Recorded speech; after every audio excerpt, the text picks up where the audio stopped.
Давайте понимать одну вещь. Соглашение отдельно, никакие поправки в соглашение не вносились.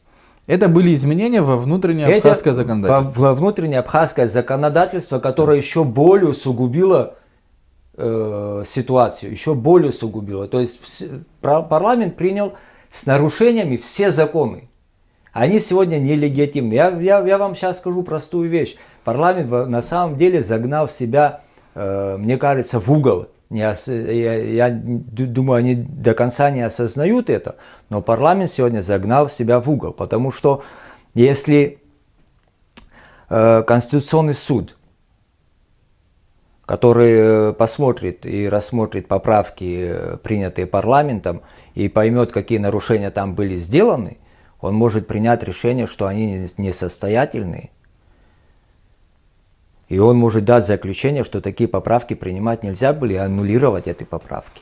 Тогда получается, что соглашение остается в чистом виде. То есть соглашение отменить Конституционный суд не может, но соглашение ушло. Тогда получается, что у депутатов встает вопрос. То есть они что, обманывали все это время сознательно, понимая, что может произойти? Тогда у них хватит мужества отозвать международный документ, да, на доработку, потому что он уже и так не соответствует Конституции. Что они будут делать?